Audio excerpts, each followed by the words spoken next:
Bonjour à tous et bienvenue sur la chaîne YouTube La Société en Jeu. Donc le jeu que je vais vous présenter aujourd'hui c'est Chabyrinthe.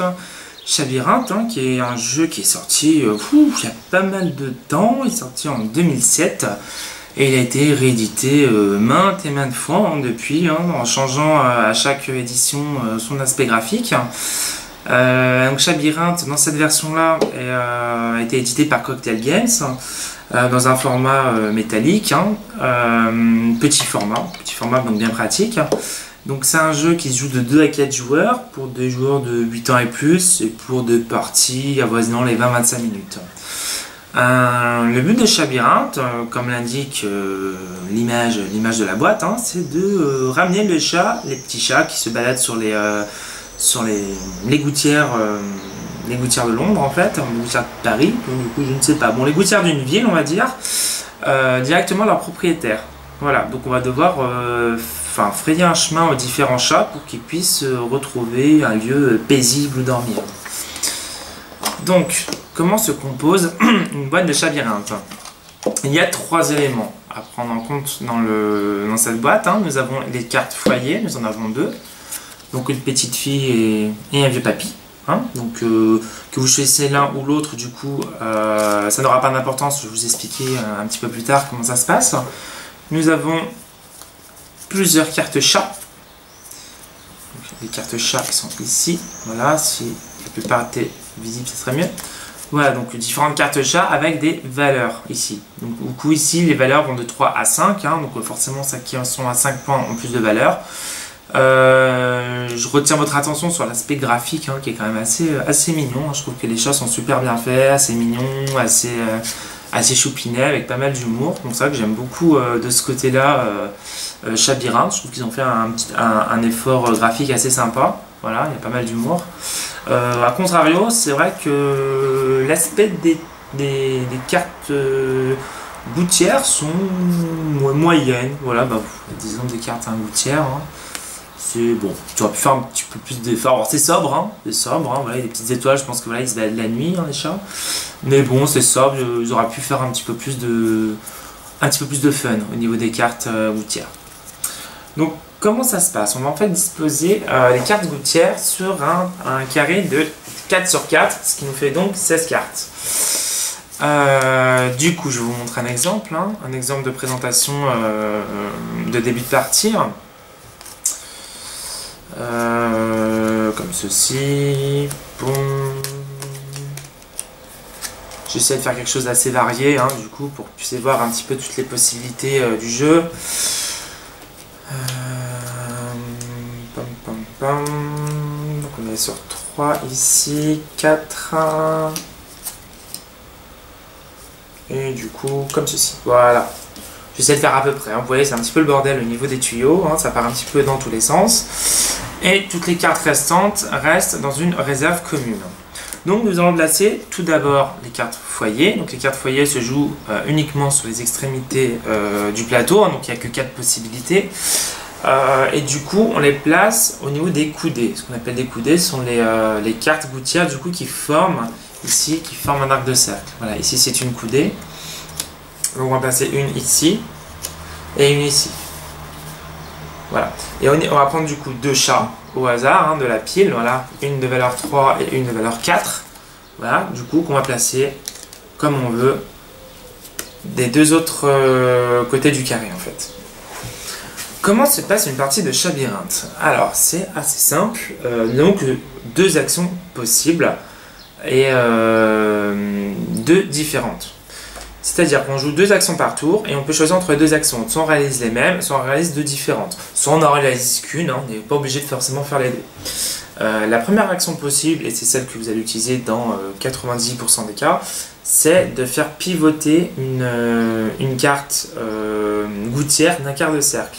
C'est-à-dire, par exemple ici, je peux le faire pivoter comme ceci. Ça me fait une action. Et je peux refaire pivoter si je veux, ça me fait 2 actions. Voilà.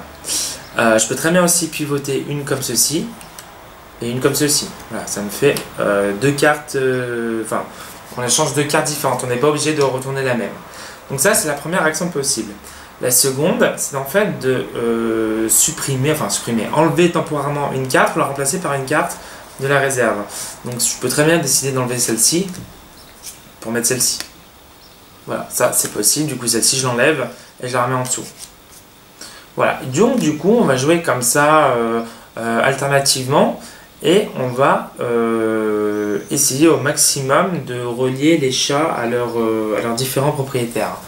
Donc pour relier un chat à son propriétaire, il faut effectivement que autant au niveau du chat et autant au niveau du propriétaire, il n'y ait pas d'impasse. Ici c'est une impasse parce qu'il ne relie pas le foyer directement à la carte en fait.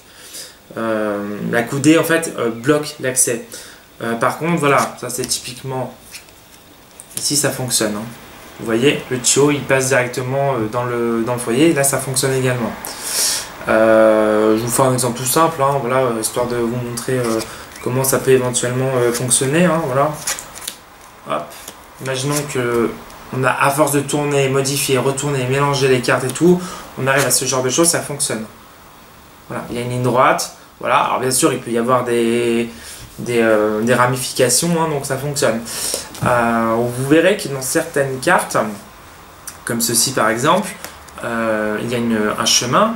En fonction de là où passe le chat, il peut passer soit par en dessous, soit par au-dessus.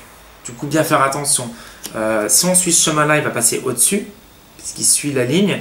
Par contre, ici, il passe en dessous. Voilà, on ne peut pas aller là et du coup d'ici, hop, bifurquer. Non, c'est impossible. Il passe en dessous. On n'a pas la possibilité de passer, de changer de chemin.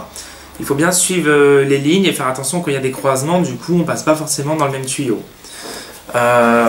Du coup, une fois qu'on a relié un chat à son propriétaire, le joueur qui a réussi à relier le chemin, il récupère la carte chat.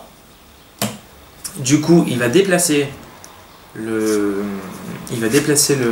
foyer, prendre un autre chat et le déplacer également. On déplace toujours dans le sens des aiguilles d'une montre, donc on déplace et le foyer et le nouveau chat. Voilà. Et ainsi de suite, on va jouer à essayer de redéplacer, rebouger les cartes pour pouvoir relier les différents chats à leur propriétaire. Et du coup, la partie s'arrête une fois que tous les chats ont été distribués. On vérifie, on compte le nombre de cartes qu'on a, multiplié du coup par la valeur, et on obtient le nombre de points qui va terminer la partie. Du coup, en termes de prix, Chabyrinthe, il est fait à peu près dans les 10 ou 11 euros. Voilà, donc c'est un prix standard hein, pour les jeux Cocktail Games en boîte métal. Hein. Les petites boîtes métal Cocktail Games, c'est toujours 10, allez, 12 euros maximum. Si je devais lui donner une note, ça serait un 7. Un 7, alors c'est vrai que c'est un jeu qui est très ancien. Enfin, pour les jeux de société modernes, c'est assez ancien. Voilà, avec un concept assez sympathique, hein, du coup ça creuse les méninges, voilà, c'est entre guillemets une sorte de casse-tête, hein, on n'a pas forcément besoin d'être super bon pour jouer à ce jeu. Il y a ce côté, voilà, il faut vraiment avoir une certaine notion de géométrie dans l'espace, quoi, pour vraiment bien voir toutes les subtilités, bien faire attention parce qu'à partir du moment où on va bouger ces tuiles, des fois, on peut donner l'occasion à l'adversaire de compléter et terminer le chemin. Donc, bien faire attention à ce niveau-là. N'oublions pas que nous avons que 2 actions. En termes de qualité, moi je trouve bien édité. Alors, au niveau des cartes foyer, des cartes chat. Après, bon, les cartes gouttières, bon, je les trouve un peu simplettes, mais bon, ça c'est un détail. Il est rapide. Il peut être rapide en fonction des joueurs parce que parfois les parties peuvent un petit peu s'éterniser. Du coup, je joue un peu avec toute la famille. Hein. Du coup, les règles ne sont pas compliquées. Hein. 2 actions possibles. Hein. On va pas se faire des nœuds au cerveau. En termes de défauts, pas tant que ça. Alors bon, peut être un petit peu. Disons qu'on ne va pas enchaîner les parties de Chabyrinthe. Hein. Ça c'est clair. Voilà, et on peut se lasser au bout d'un certain temps en enchaînant les parties. C'est un jeu à sortir occasionnellement, hein, globalement. C'est à peu près tout. J'aurais aimé peut-être un peu plus d'interaction, voilà, avec des petits effets sympas dans les gouttières.